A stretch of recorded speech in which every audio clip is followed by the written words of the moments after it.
Right, on to Carloman. Now, it was Louis of Germany who died, and then his son Louis died as a young king. So I guess that was why I was like, everybody's dying named Louis. But yeah, it was the Louis, and before that was the Charles the Bold and Lothair. Lothair was first, and then Charles the Bold, and then the Louis, and then the son of Louis. So now next we're at Carloman.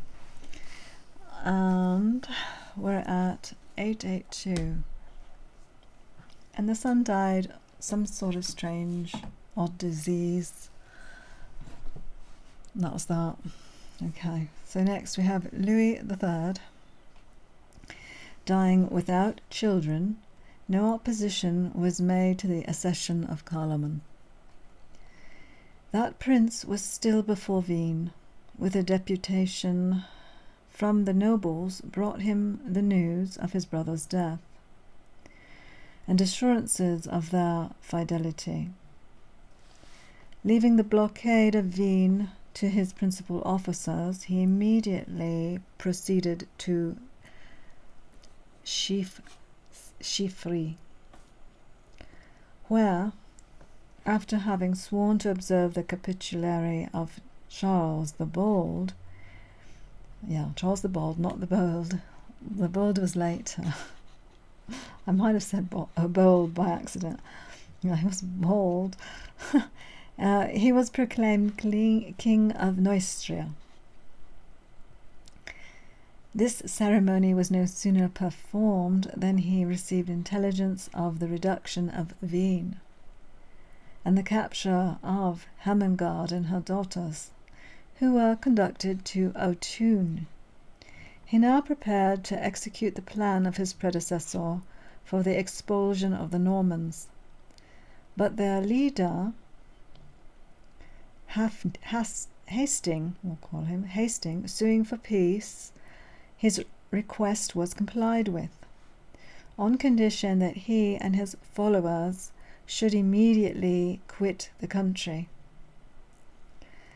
Another band, however, of these northern plunderers laid waste the fertile plains of Germany, and during the banks of the Meuse, and returning to the banks of the Meuse, erected a fortified camp in the environs of Haslar.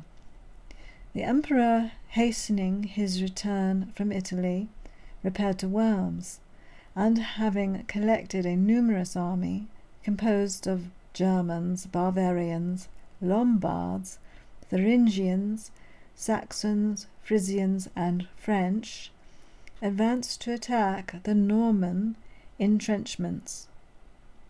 The attempts to dislodge them, though conducted with equal spirit and skill, were vigorously repelled, and after a long and bloody contest, during which victory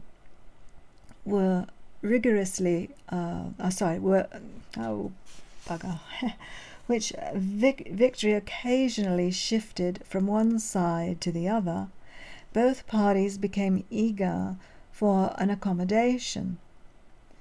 Sigefroi, one of the Norman leaders, repaired to the emperor's camp, and after a negotiation that lasted 2 days, a treaty was concluded that reflects infinite disgrace on the memory of Charles the Fat. That monarch agreed to cede to the Normans all the country of which they were then in possession. You can have it all for my life, probably. And pay them without delay a sufficient sum to defray the expenses they had incurred and the losses they had sustained during the war. It was farther settled that Godfrey, the chief of the Normans, good, we have a chief name here, his name is Godfrey, chief of the Normans, should by his conversion to Christianity obtain the land of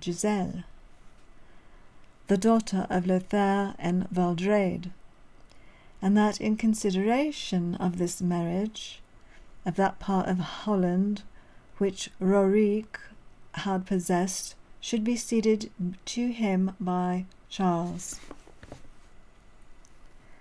And finally it was stipulated that Prince Hugh, brother to Giselle, should enjoy the revenue arising from the bishopric of Metz, on condition of his renouncing his pretensions to the kingdom of Lorraine.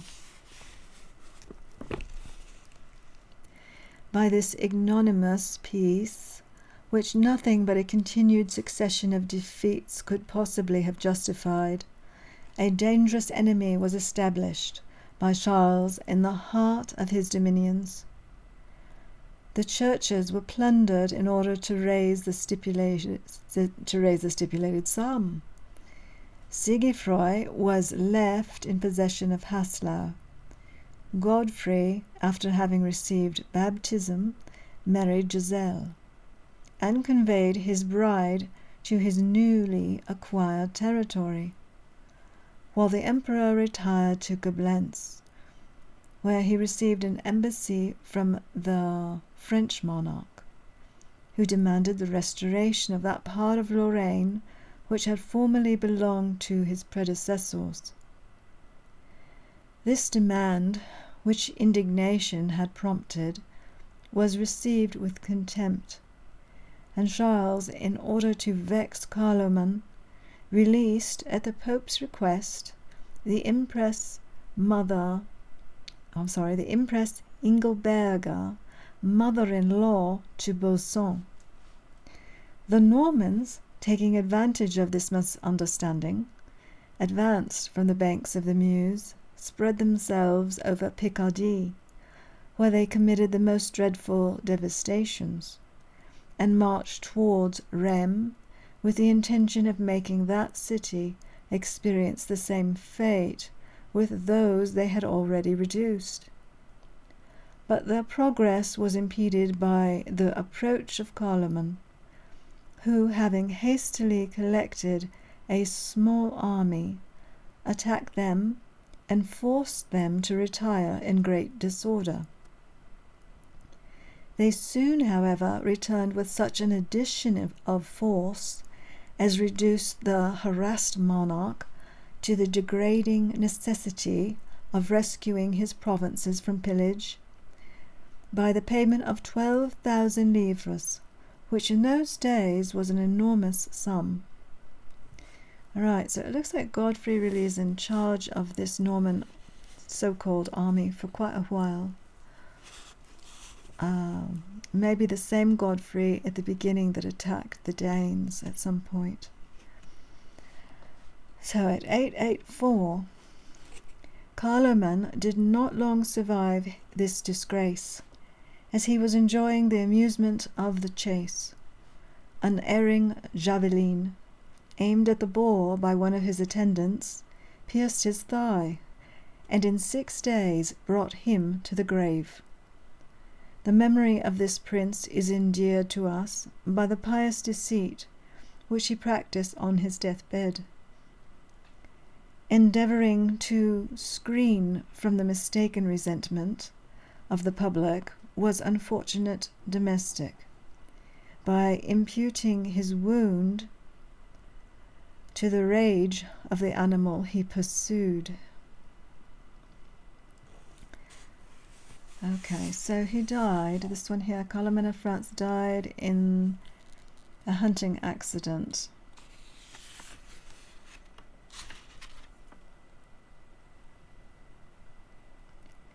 And yes, I do have a wild boar on this page, the picture of a horse, and it does resemble Carloman in this image as the same on the Familypedia fandom one. I'll try to show it real quick.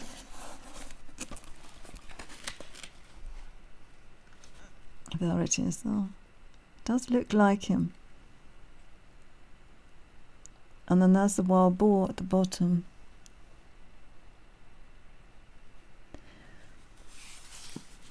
So that was it. That was the last of his chance of being a king for a long time.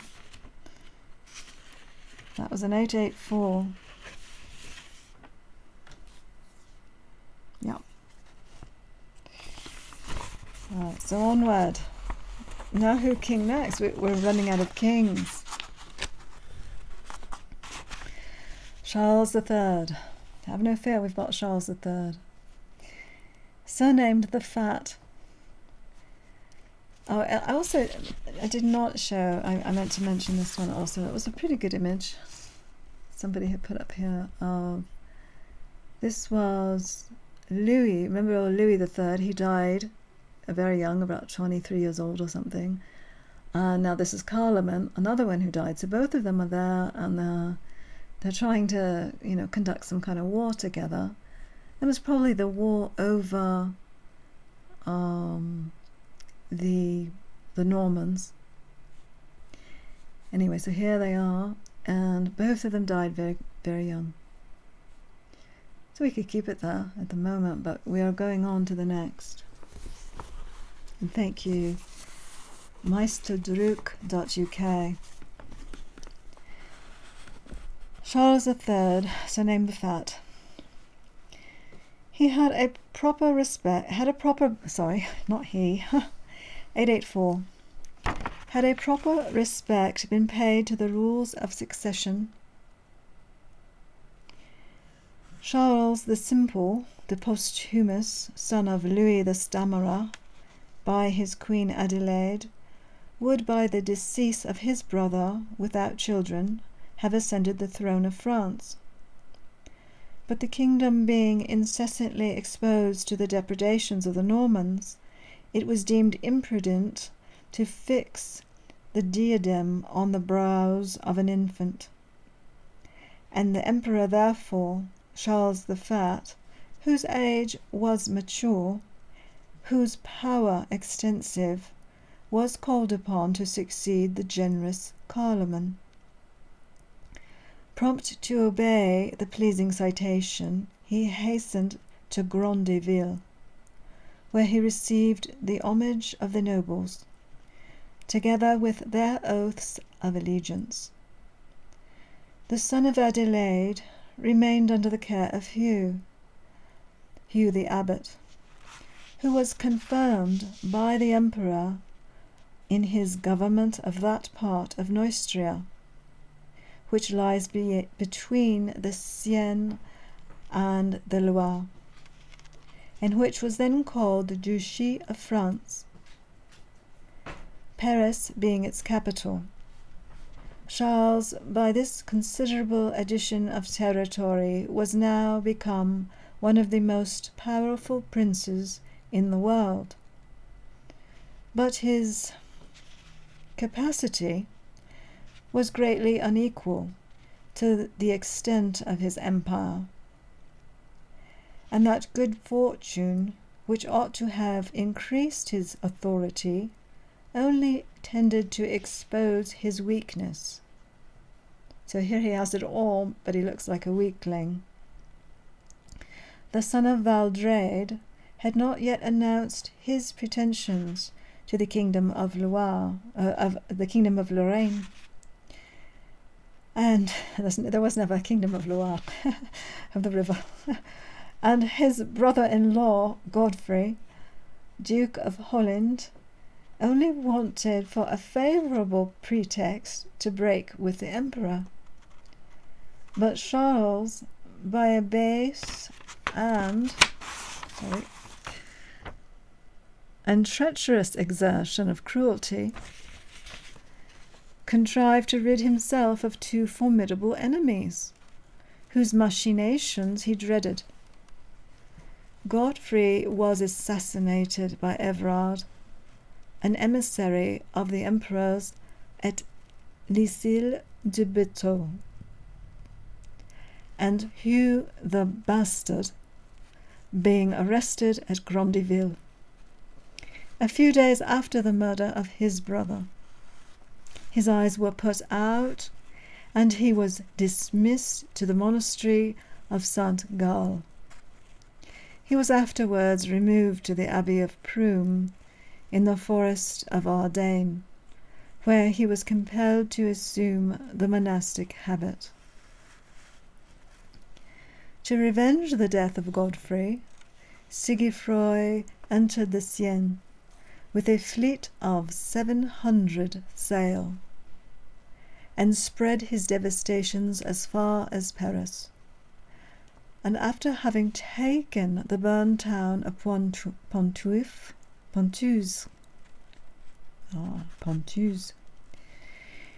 he laid siege to that city.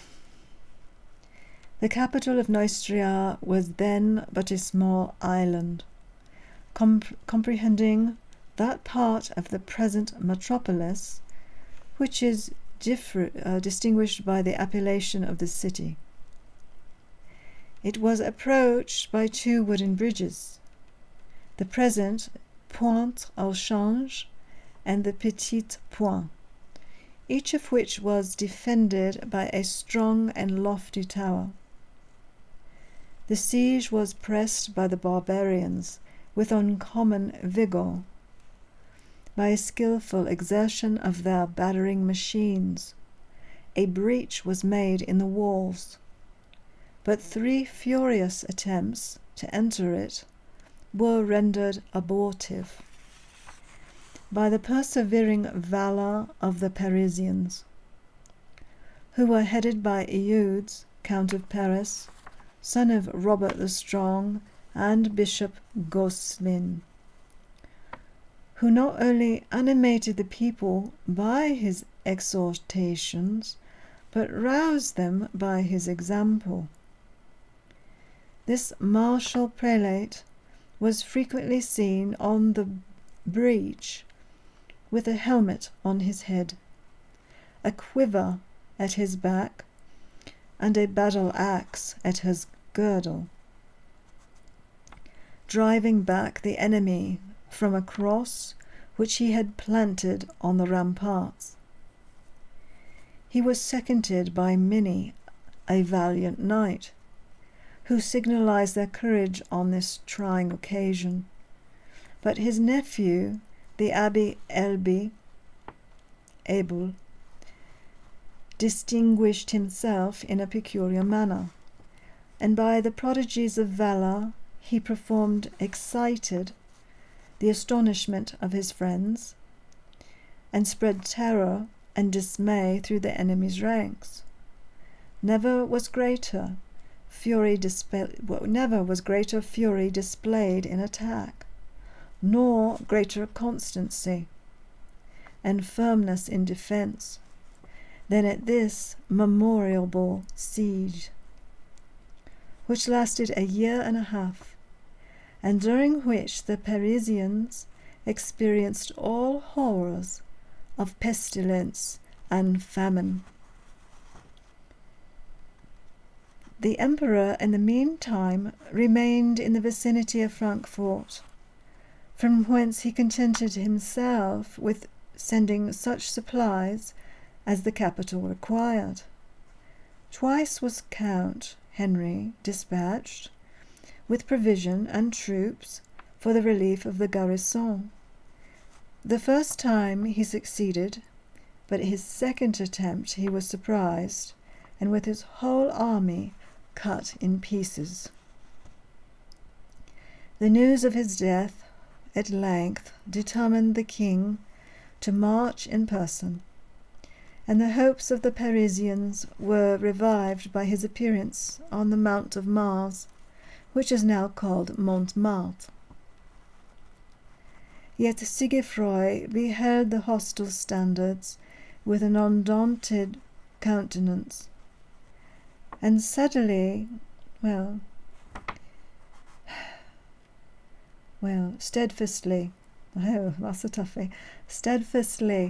maintained his station before the gates of the city. The emperor, awed by the firmness of an enemy whom he might have overwhelmed, basely consented. He consented to purchase a peace which he might have commanded. on condition of receiving 7,000 pounds weight of silver. The Normans gladly consented to raise the siege, and as the money could not be immediately paid, Charles allowed them to pass the winter in Burgundy, where they committed the most dreadful devastations. After the conclusion of this shameful treaty, the emperor returned to Germany, loaded with the contempt and hatred of the French. His German subjects were soon impressed with similar sentiments, and they began to look on him as a man wholly unfit for the station he enjoyed. A timid disposition of an ill state of health confined him constantly to his palace. Incessantly tormented with the fear of the devil, whom he fancied he had seen in his youth. So he thought he'd seen the devil in his youth. And conscious of his own inability to support the burden of a vast empire, he gave up the reins of government to Ludard, Bishop of Versailles. That minister exerted a despotic sway in the emperor's name, and those who were anxious to dethrone the prince began by attacking his favourite. The bishop was accordingly accused of holding a criminal intercourse with the empress. In 887 AD, and as Charles was particularly delicate in that point, he was easily induced to believe what he dreaded, and indeed what he deserved. The prelate was banished from court, and the princess repudiated at a general assembly, at which the emperor swore he had never touched her, although they had lived together more than 10 years. In vain did Richarda offer to prove, either by single combat or by any other mode of proof, then in use, not only her innocence, but her virginity. Her offers were rejected by her prejudiced husband, and she was dismissed to the Abbey of Endelau in Alsace, which she had richly endowed, and where she died, highly respected for her prudence and virtue. Now that Charles was deprived of the advice and assistance of his minister, the native imbecility of his mind became visible to every one. He even became conscious of it himself, and this idea inspired him with the most melancholy reflections.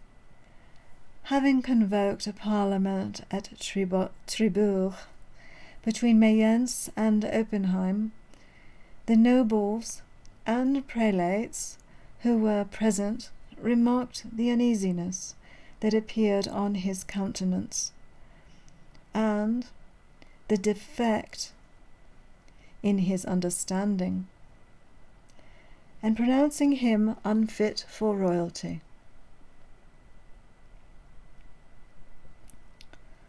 Whoa. They began to deliberate without delay on the choice of a successor to the throne.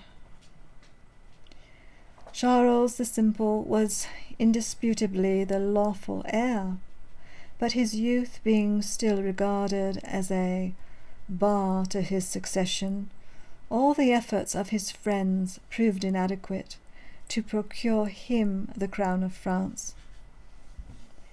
The sole descendant, in a direct line from Charlemagne, was thus excluded from the dominions of his ancestors, which were now offered to the bastard son of Carloman.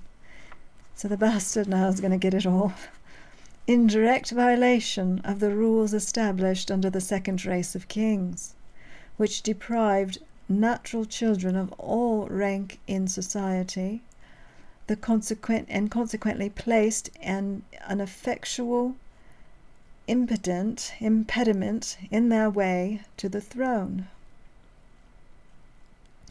Arnauld accepted with joy that scepter, which he now was actually preparing to wrest from his lawful possessor.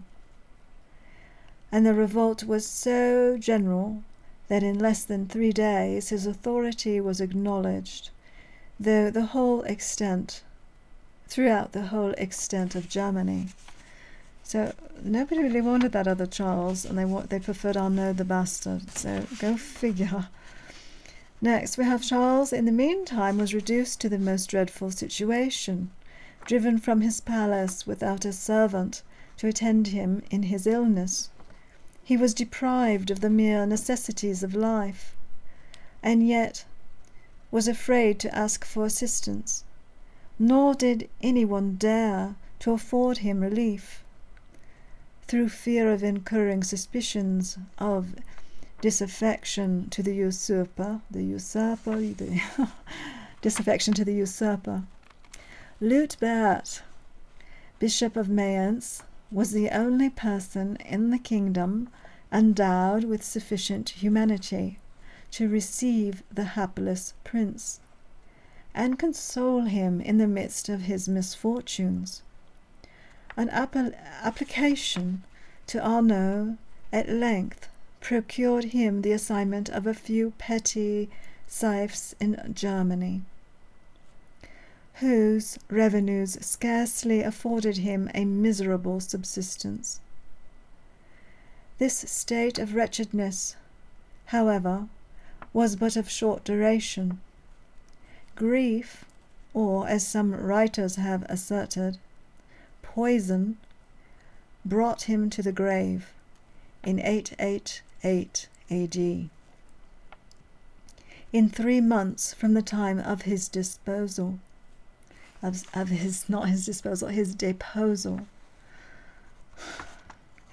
was interred in the monastery of Richelieu, situated in an island on the Lake of Constance. I've been there. But yes, so there he is, buried and interred there, all at once. Yeah, interred is not really buried, is it? On the death of this prince, the kingdom became a prey to the ambitious machinations of contending nobles, though the sovereign authority had been almost unanimously voted to Arnauld. Yet numerous rivals now started up to dispute his power and lay claim to the vacant throne. This confusion was the effect of that property which the weakness of the French kings had suffered their aspiring nobles. Oh my gosh, this is the longest sentence in the world, maybe.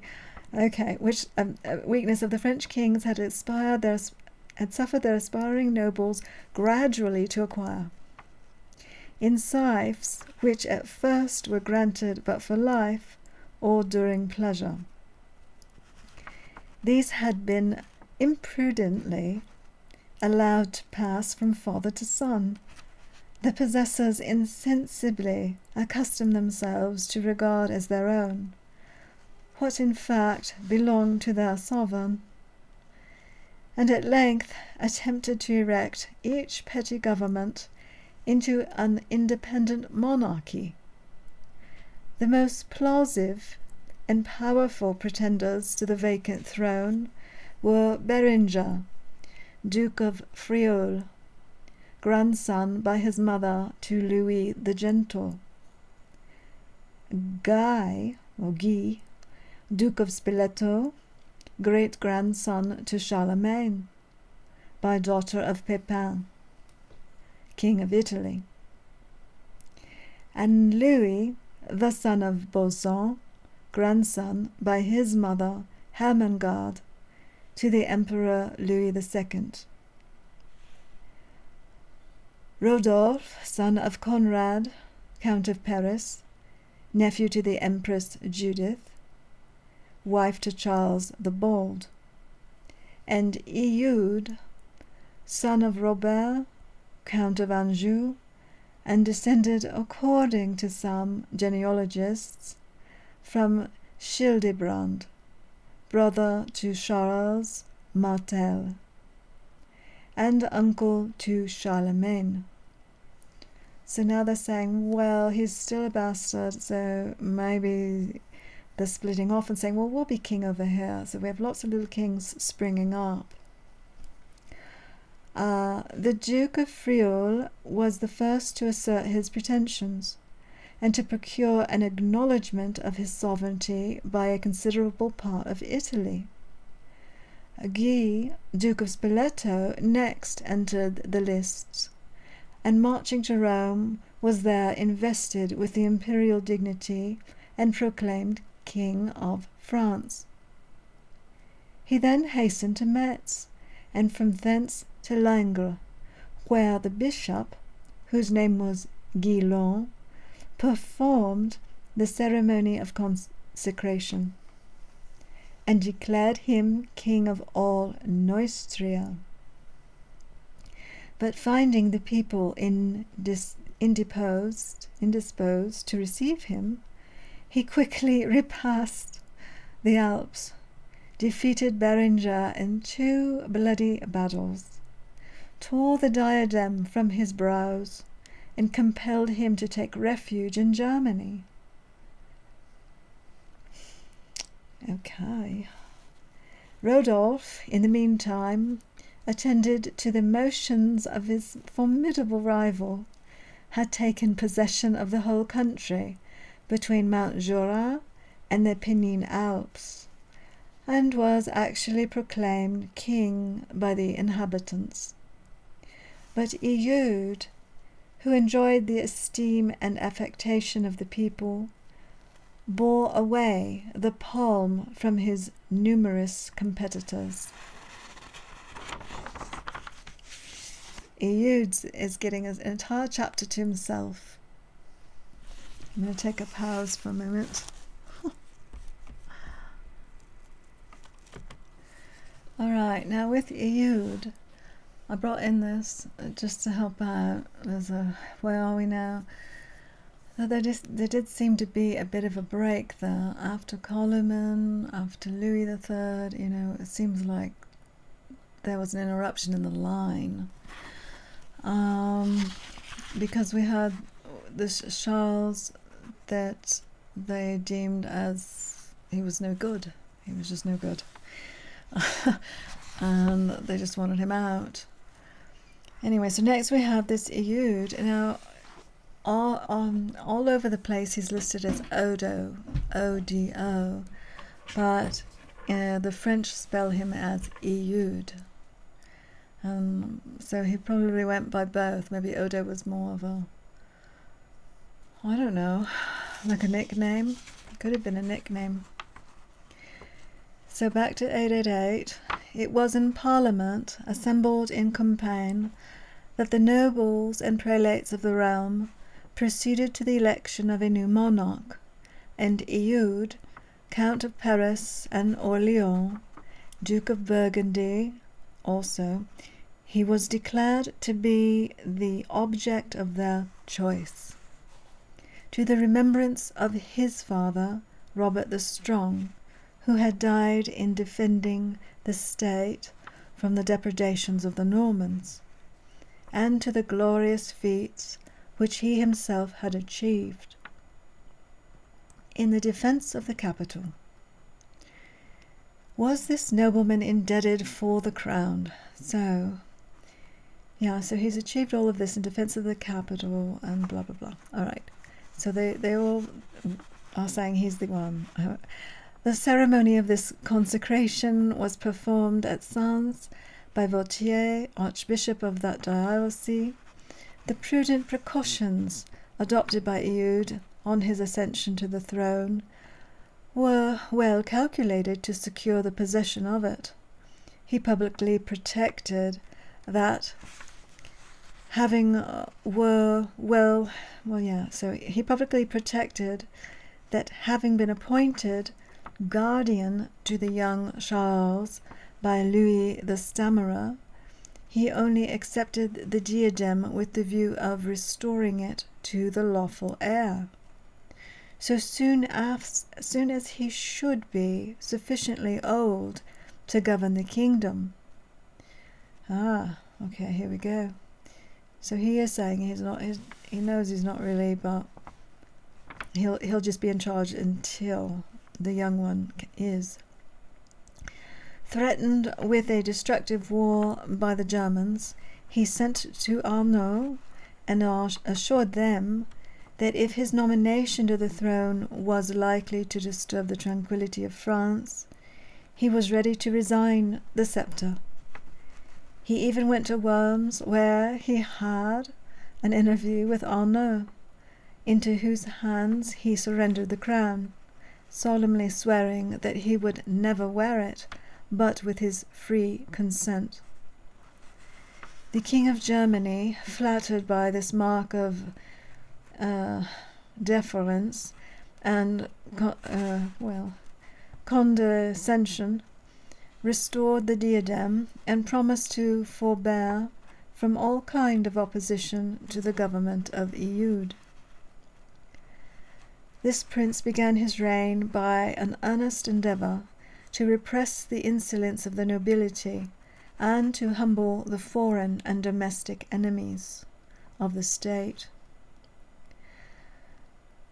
At the head of 1,000 horses, he defeated an army of 20,000 Normans.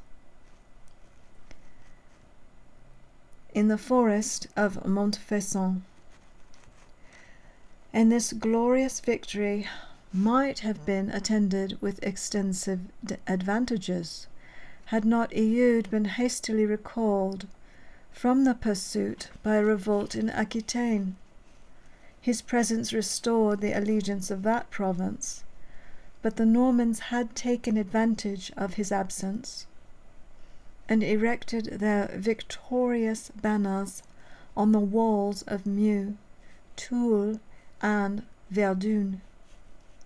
Even Paris itself was again insulted by the licentious arms of these northern adventurers. Their destructive incursions into Lorraine were successfully repelled by the King of Germany. But in France, a scene of anarchy and discord presented itself on every side. The nobles of each province disobeyed their sovereign, oppressed their vassals, and exercised perpetual hostilities against their equals and neighbours.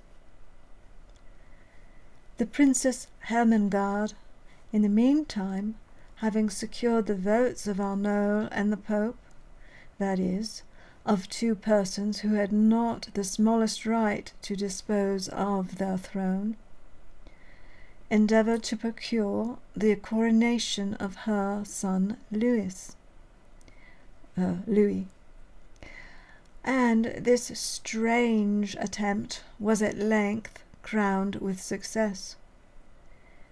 In a council of prelates and nobles, after assembled at Valence, that prince was unanimously proclaimed king.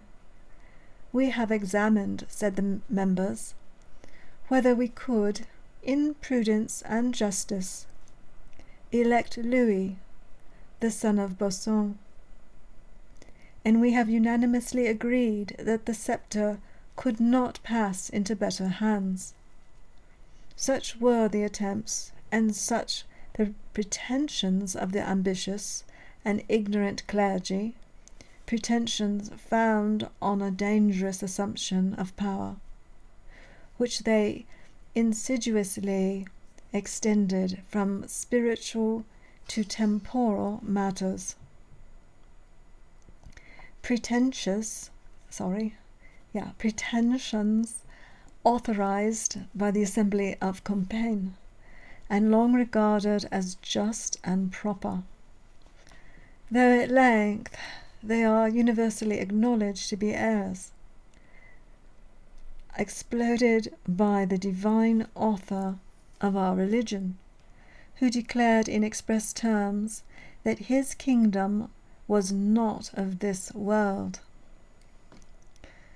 So we had one mother heading over there with her son, and he was declared king, and so there was some discrepancy there.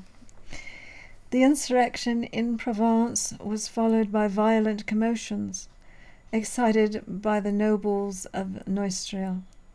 Count Walger, though related to Eudes, was the first to take up arms in favour of the infant Charles. But having seized the important city of Léon, it was besieged by Eudes, who speedily compelled the garrison to surrender, and sentenced Walger to lose his head. Aquitaine once more erected a standard of revolt. Thither the monarch repaired at the head of his victorious army, and had reduced all the rebels to fly before him and take shelter in a single town, when he was summoned back to Neustria, where the malcontents, more irritated than terrified at the fate of Walger, had openly espoused the cause of Adelaide and her youthful son. The chiefs of this party were the Queen Mother, Soultke, Archbishop of Rheims, Herbert, Count of Vermandois, and Pépin, Count of Senlis. Charles, though only 13, was conducted to Rheims and crowned by the Archbishop, who published a long apology for his conduct and exhorted all the sovereigns of the earth to undertake the defence of his pupil against the usurper. So now they have back to the lineage again.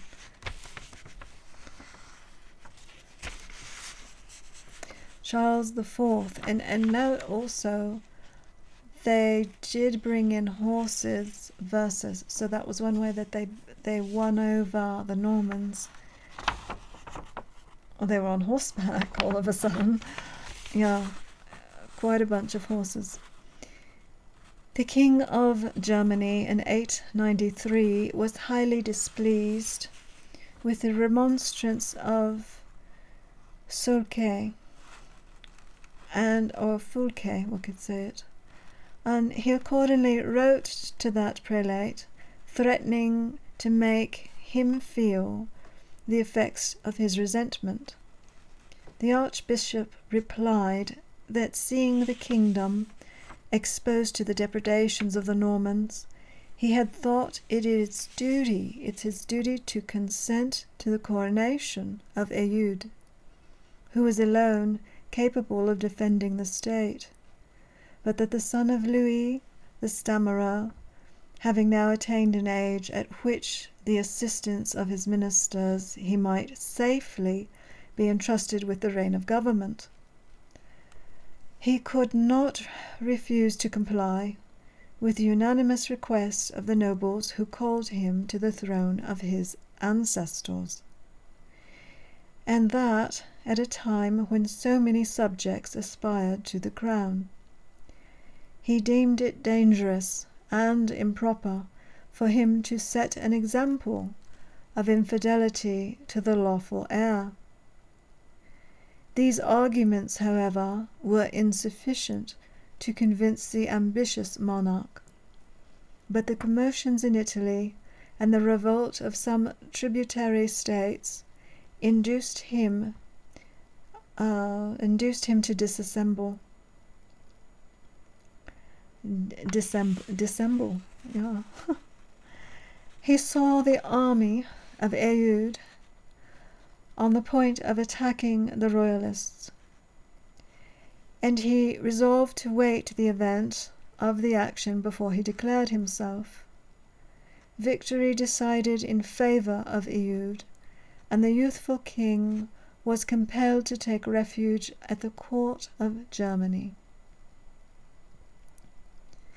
In the years 894 through 898, Charles was remaining some time in exile, returned to France and took possession of the provinces of Champagne and Burgundy.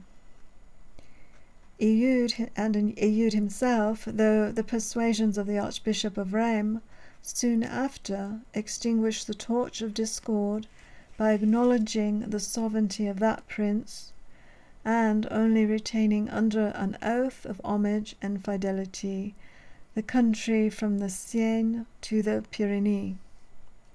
Eudes survived to enjoy but a short time the tranquillity established by his own moderation.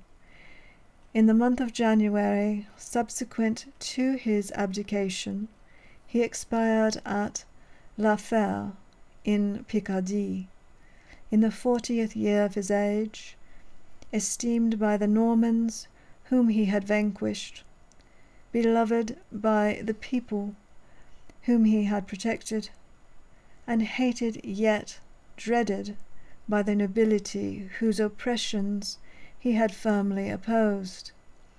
His infant son Arnaud succeeded to his principality with the title of king, but his death, in a few days after, united France under the sole authority of Charles the Simple. So he gave it off to his son the king, but then the little one died, I guess. But his death in a few days, united under the sole authority. Well, I don't know. Maybe he didn't die. Maybe it was Eudes who died with the title of king, but his death in a few days after. I'll have to look that one up. It is Arnaud in here. We have Eudes, we have Hugues le Grand, Hedwig, Evnina. No, I don't see his son listed anywhere. Do we see Charles the Simple? It might be that one over there, the third. Yeah, it might be the third one. No, I don't think it's... I don't know why he's not listed there. There's supposed to be the kings of France on this. Right. Anyway, in 899 to 912, this reunion of the kingdom might have been productive of the greatest advantages, had the power of the monarch been sufficient to restrain the daring attempts of his ambitious nobles. But the weakness of the government tended to increase their arrogance and their audacity, which was carried to such a height that in a short time the kingdom was divided into a number of petty sovereignties, each of which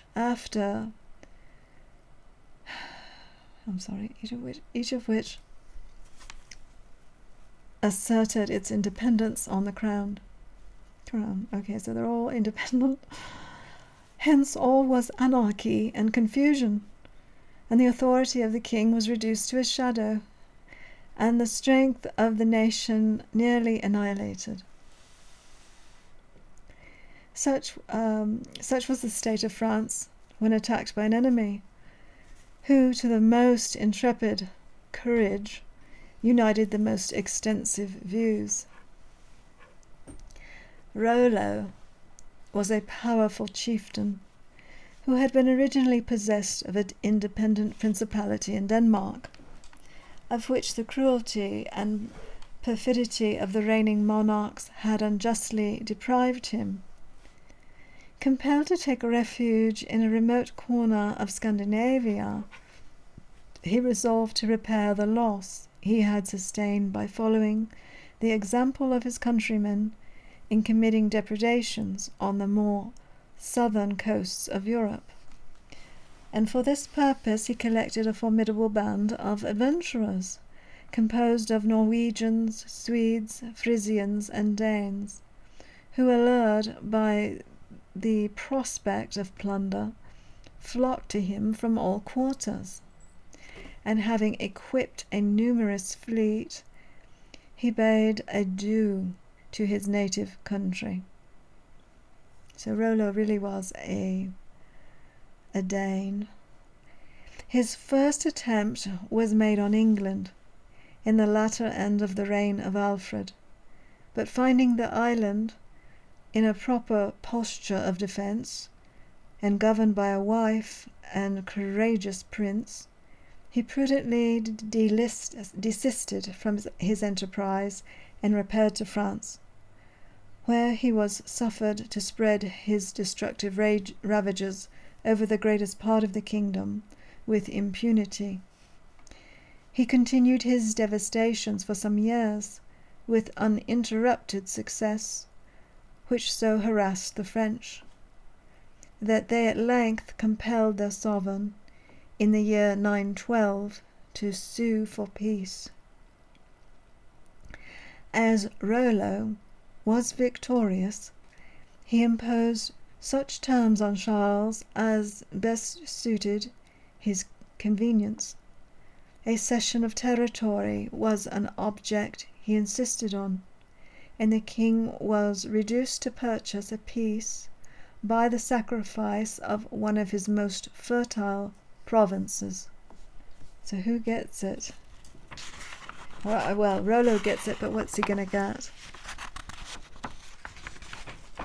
A great part of the extensive country of Neustria was yielded to the Dane, which was thenceforward denominated Normandy, from its new inhabitants, and consisted of all the province which now bears that name, excepting the small district of Bayeux, which did not fall under the dominion of the Norman dukes till many years after.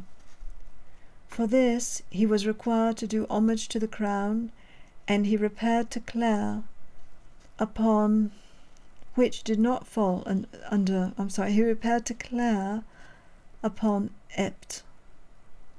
I guess there's a place called Clare upon Epte, where this disgraceful treaty was signed for that purpose, but he obstinately refused to comply with the ceremony of kneeling to the king, a mark of subjection imposed on vassals by the rights of the feudal law, and which appeared to him an indignity that his fierce spirit could not brook, and it was with some difficulty that he could be persuaded even to put his hand within the king's while he took the oath of fidelity.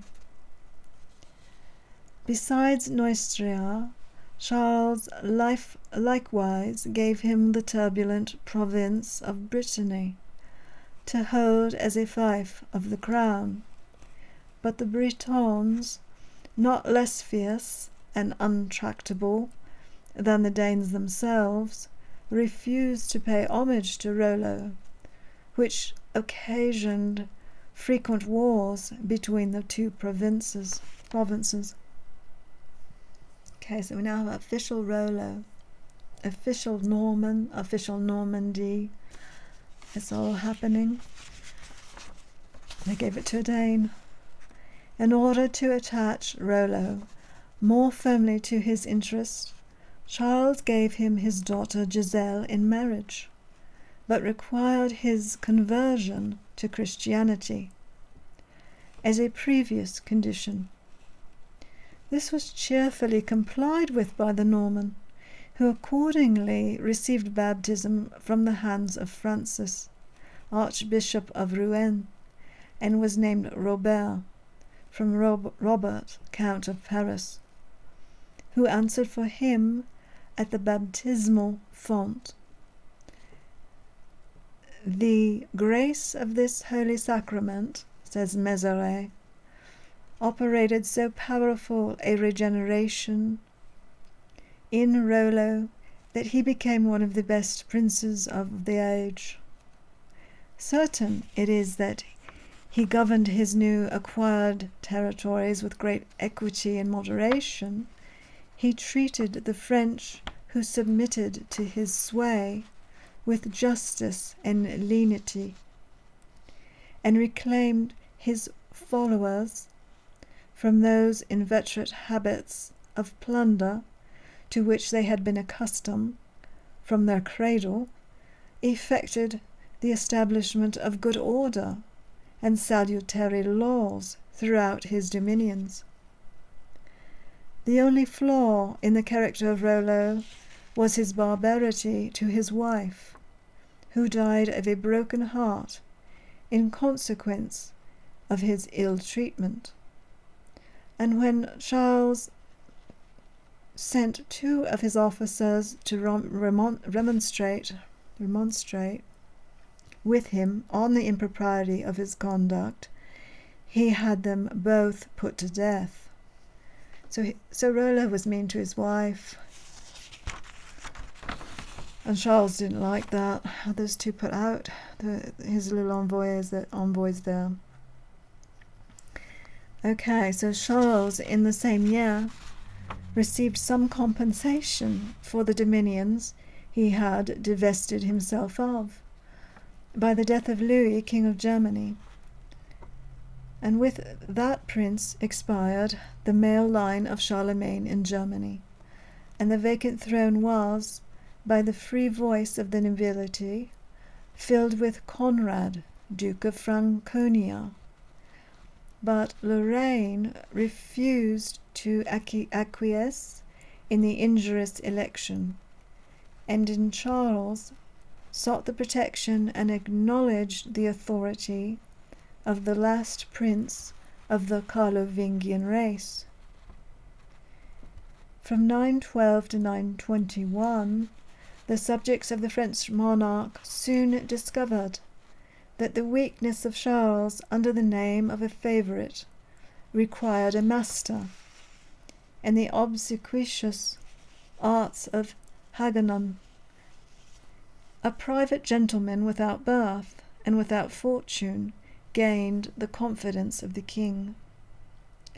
The cares of empire were devolved on, and the hours of the prince were devoted to this new minion of fortune, and it was observed by Henry, Duke of Saxony, one of the ablest princes of the age, and whose request of an audience had been continually evaded by the answer that the king was engaged with Hagnon.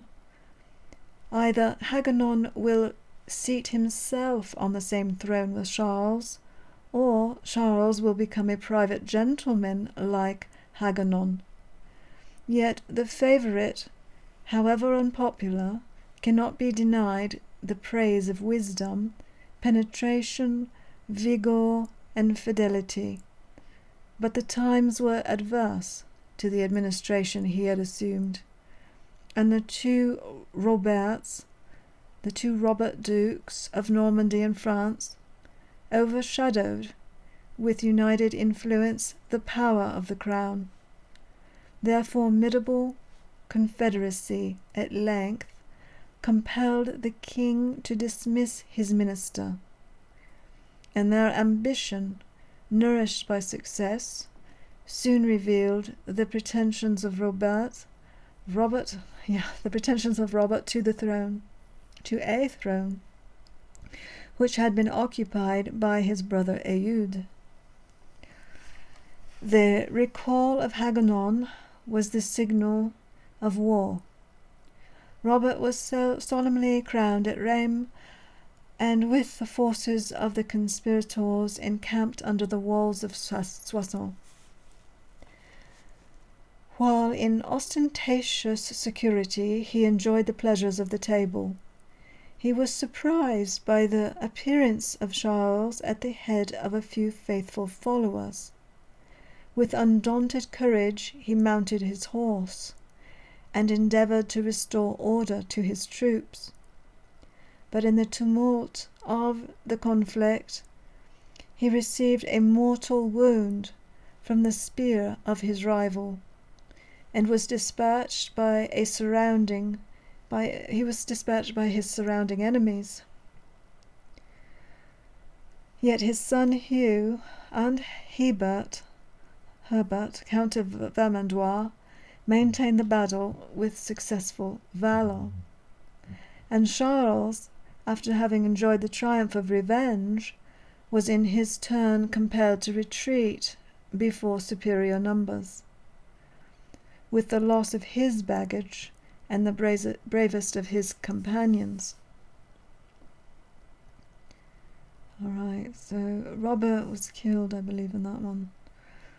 After this victory, Hugh could have found no difficulty in placing the crown. He could have found no after this victory.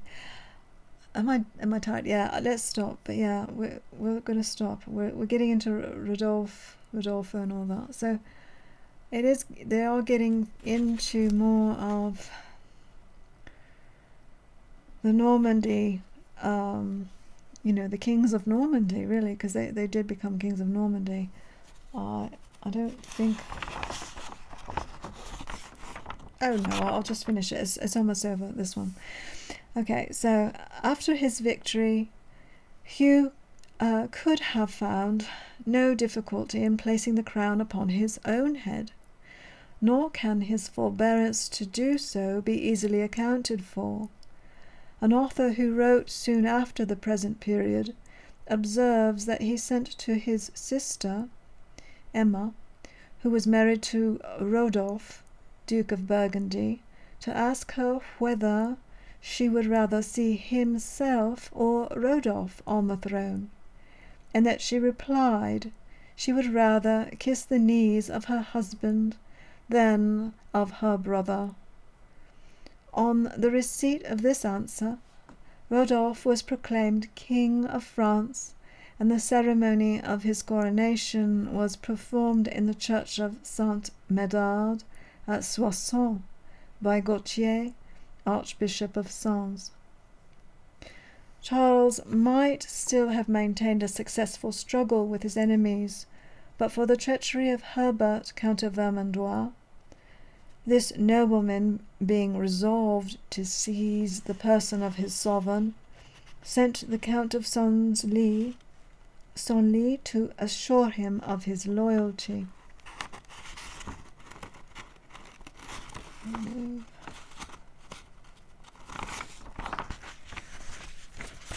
So Herbert of Vermandois was a bit shady, and of his readiness to declare in his favour, together with the numerous vassals. Surprised at the news, the fugitive prince at first hesitated. But as the count was his relation, being descended like himself in the right line from Charlemagne, he was at length prevailed on to dismiss his fears, and give him the meeting at Saint Quentin, where the reception he experienced from the perfidious Herbert tended to confirm his hopes and diminish his scruples. But he had no sooner dismissed his followers than his person was seized during the night and secretly conveyed to Château-Thierry. Herbert, after this act of baseness, repaired to the court of Burgundy to congratulate the new monarch on the capture of his rival. And the next chapter will be Rodolphe, they're calling him. Rodolphe. Probably called Rodo also. Anyway, we're on year 926.